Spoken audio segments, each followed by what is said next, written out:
Good afternoon, eighth grade Bobcats. Welcome back to what I hope will be another great week for you all at D. Helena Middle School. Today's Bob lesson is one that I made dang near a decade ago now. And as I was kind of watching it, previewing it, I couldn't help but think about how a lot of the things I was talking to still hold true a decade later. And I really believe probably always will hold true to a certain point. The Bob lesson we're watching today is called Playing the Game. And I think when I set out to create this Bob lesson again a decade ago, I set out to talk about how life isn't always going to go exactly lined up how you want it to. I think because of these things and because as generations unfold, your guys' generation is used to getting everything right now, not having to wait, no delayed gratification, just moving right from point A to point B without the unnecessary steps in between. And I still think that that won't always be the case in life. I think in life you have to jump through the hoops in certain situations, and part of that is testing your resilience. Part of it is testing your patience. Also on this Bob lesson, I got to expose myself for being a very average student when I was in high school, a better student when I was in college, and then finally in grad school when I really figured out and dialed in what I wanted to do. Showed the kind of student I could be. And life is really about setting a goal, having a goal, jumping through hoops in order to work towards that goal. And unfortunately, sometimes that means doing things and jumping through hoops that you don't want to jump through. And sometimes those hoops are there to see, will you be a team player? Will you do something that you don't want to do and jump through these hoops, even if you don't find it necessary? Hope you all enjoy this Bob lesson. Looking at my intro from 10 years ago, definitely looking a touch older, but good to know and really feeling confident that the message is still very true to this day. Make a great week, Bobcats. We're on to Bob lesson, playing the game. But first, this week, let's be our best at HMS. Let's be Bob. Let's be safe. Let's be responsible. Let's be respectful. And let's be a learner. In society, certain careers require certain levels of educational attainment to be eligible or to work in that career. For many of you that have done career cruising with myself or Ms. Panis and investigated some careers, you know this. Certain training programs are required to be completed, certain skill sets acquired, etc. In order to put yourself in a position someday when we get to be 18, 20, 22, 25, to get to where you need to be, it requires maybe jumping through some hoops in order to get there. I'm going to give you some examples of some different levels. Maybe that means earning a specific degree to be eligible. To be a teacher, you have to earn a degree in education, a bachelor's degree.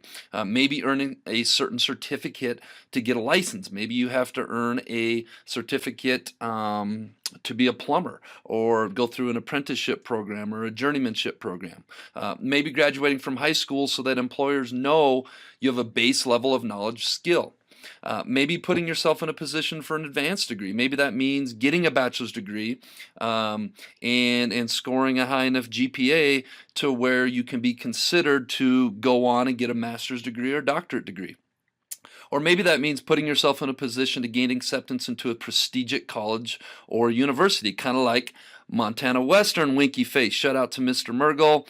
Shout out to Miss Erickson. And maybe that means being a well-rounded. I know to get in to be eligible or to get accepted into some prestigious colleges, universities that are very highly competitive, it means being a well-rounded person. It means, yes, you can take care of business in the classroom, but what kind of volunteer work do you do in the community? What kind of leadership positions do you put yourself in terms of clubs and organizations? What else is there about you other than being an academia person? It may also require you don't get deterred from your goal because you fear your weaknesses will hold you back. And that's a huge part of this Bob lesson today is maybe you want to be a dentist someday, or maybe you want to be working in construction someday, or maybe you want to be a nurse someday, but you fear that your weaknesses might hold you back. And that's kind of what we're going to talk about here coming up. All right, I'm going to share my story with you as kind of an example of playing the game, setting a goal, and doing what you have to do to get to where you want to go. When I was your guys' age, I didn't really know what I wanted to do. I loved sports, I loved athletics, I liked going to school. It wasn't my major weakness, it wasn't my major strength. But when I was in high school, I set the goal that I want to, number one day earn a college degree, and number two, I want to play college athletics and earn an athletic scholarship. And as you can see, these were two pictures of me from college. The one on the left was where I began playing quarterback at Montana State, and later on, after I transferred, I ended up playing and earning my bachelor's degree and fulfilling my goal of playing college basketball at Montana Western. So what did that mean for me playing the game? That meant that I needed to score high enough on my ACTs and have a grade point average high enough to get accepted into a university, which at that time was Montana State University. And this is true story, folks. This is my high school transcript here on the right, and I know it's kind of blurry, but that meant for me earning a GPA of 3.0 and a class rank somewhere in the middle. I was actually almost 50th percentile. I was 157 out of 311, which meant I wasn't a super strong student. I was pretty average, as this shows. About 156 kids in my class of 1999 at Helena High School were smarter than me and scored better than me, and roughly another 150 some scored worse than me. I was right in the middle. I wasn't a straight A student. I know that it's blurry, and if you go down the list, you can't see the grades because they're X'd out. But I was able to put them up to the light and share some of my grades. And if you look on the left, these were all courses that I scored an average grades in: U.S. History, Algebra 2, Spanish, English, World Literature, American Government.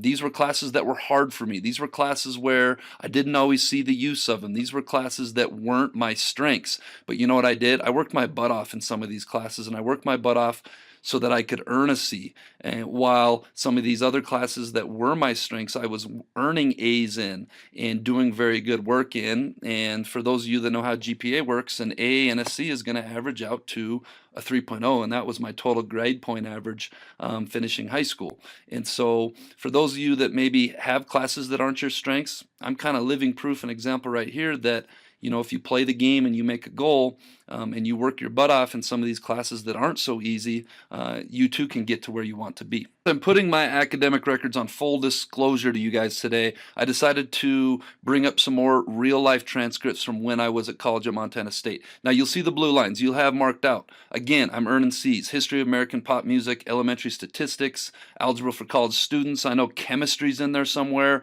This was when I was really just going to school, trying to find my way, and I had to pass my classes to remain eligible to be a college athlete. And some of these classes were very hard, and they required that I put in some extra time and effort. If you notice at the point at the bottom there, I only had a 2.88 grade point average. Now, this was my college transcripts from when I did find my stride and I did get into a program that fit me and fit my skill sets and fit my passions.